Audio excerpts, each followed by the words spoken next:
Nah, siapa Syu'bah? Ini tadi yang sudah kita sebut di awal, yang saya ingin sedikit cerita tentang beliau itu Syu'bah. Ya. Imam Syu'bah Al-Hajjaj namanya. Ya. Imam Syu'bah Al-Hajjaj. Ini beliau lahir di daerah namanya Wasit. Ini daerah di Irak. Ya. Jadi satu perkampungan namanya Wasit. Pada tahun 702 Masehi. Ya, masih ingat ini hampir seusia dengan Imam Hanafi.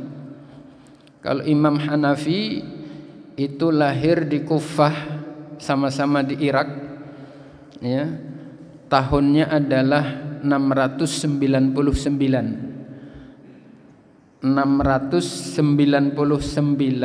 itu Imam Hanafi. Nah, Imam Syu'bah ini adalah 702. Beda berapa tahun, Bu? 3 tahun. 3 tahun ya? Iya. Berdekatan. Iya. Tetapi Imam Syu'bah ini tidak sepopuler Imam Hanafi. Betul? Iya. Tidak sepopuler Imam Hanafi. Padahal Masya Allah, luar biasa. Luar biasanya diantaranya Imam Syu'bah ini ya di zamannya digelari sebagai khalifah dalam bidang hadis. Begitu. Ya, spesialis di bidang hadis. Ya, beliau ya lahir ya dalam kondisi ekonomi yang tidak serba ada.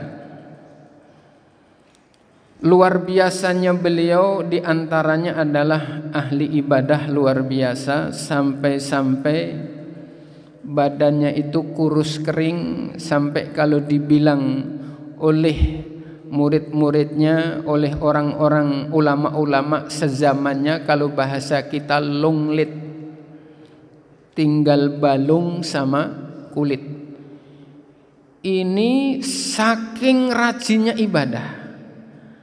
Tapi kalau saya saking rajin ibadah dan puasa makin gemuk.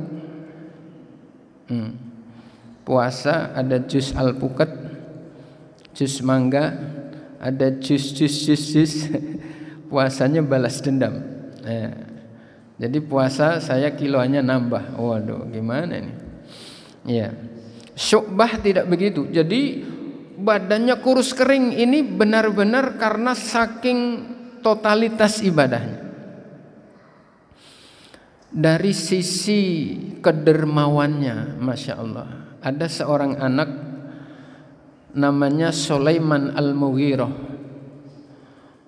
Dia ngumpulin uang dalam waktu yang lama untuk membeli seekor keledai. Keledai itu seperti kuda tapi lebih kecil. Nggak tahu kenapa ini keledainya mati. Begitu keledainya Sulaiman Al-Mughirah ini mati, dia ngadu kepada Syu'bah bin Al-Hajjaj, Imam Syu'bah bin Al-Hajjaj. Ya, anak ini nangis, ya, nangis mengadu kepada Imam Syu'bah Ibnul Hajjaj. Kemudian ditanya, wahai nak, berapa engkau beli keledaimu itu? Ya, terus anak ini bilang, ya, saya beli ya dengan harga 3 dinar, wahai Imam. Oh begitu. Saya punya uang benar-benar hanya tinggal 3 dinar. Ini saya serahkan kepadamu untuk membeli keledai seperti keledaimu yang mati. Catatannya punya uang tinggal 3 dinar. Dikasih orang untuk membeli keledai. Kalau kita mengkopi bisa nggak kira-kira? Uang tinggal Soekarno doang. Istri belum punya belanja belum punya uang untuk beli bukaan. Belum ketahuan untuk sahur nanti malam. Kira-kira bisa keluar dari kantong nggak Pak kira-kira? Susah ya? Masya Allah. Ini kelas kita. Kelas beliau-beliau itu tingkat tawakalnya yang luar biasa. Ya. Seperti Sayyidina Ali juga. Ya, ketika Sayyidatina Fatimah sudah enggak ada sedikit pun yang hendak dimasak. Ya. Sayyidina Ali keluar untuk mencari uang untuk belanja. Begitu nyampe jalan ada orang minta-minta, dikasih semuanya. Nyampe enggak Pak kelas kita ini? Makanya kelas kita ya jadi seperti kita ini, gitu. Kalau kelas mereka, kelas beliau-beliau itu memang begitu, gitu. Dan akhirnya anak ini bisa berkembang menjadi punya keledai yang baik dan akhirnya ya tidak nangis lagi begitu. Tapi ini luar biasa. Yang berikutnya, tingkat kualitas ghirah menuntut ilmu ini yang mudah-mudahan mengilhami kita. Beliau itu bukan orang kaya, sekali lagi, sampai hanya untuk menuntut ilmu itu beliau pernah menjual gentong sama tiang rumahnya. Tiang rumah Pak dijual untuk menuntut ilmu. Kita gimana Bu kira-kira Bu? Wah, entar rumahnya roboh. Banyak alasan. Bahkan duit kita mungkin di ATM aja ada. Kalau untuk beli buku mah entar dulu, buku buat apaan? Ada yang kayak gitu? Wah, menuntut ilmu jauh-jauh amat. Ini kelas yang benar-benar beda dengan kita. Ya. Beliau juga yang luar biasa. Ya.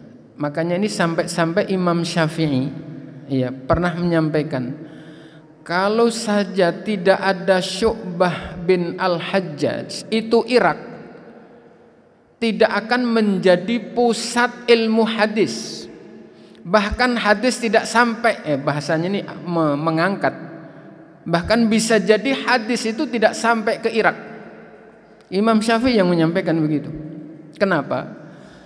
Syu'bah bin Al-Hajjaj ini hanya satu hadis. Ketika orang yang memberikan ke beliau menyebut, saya dapat hadis ini dari si A, itu di Yaman misalnya, langsung didatengin ke Yaman. Dari Yaman bilang, saya dapat hadis ini, saya dapat dari si A, adanya di Mekah, didatangin di Mekah hanya untuk ngurus satu hadis. Masya Allah. Dan beliau mengatakan, kalau saya telah menemukan satu hadis sahih, itu lebih berharga bagi saya dibandingkan dengan keluarga saya, dibanding dengan dunia beserta isinya. Itu kata beliau. Luar biasa. Yang kelas-kelas kita, makanya ini saya cerita supaya menginspirasi.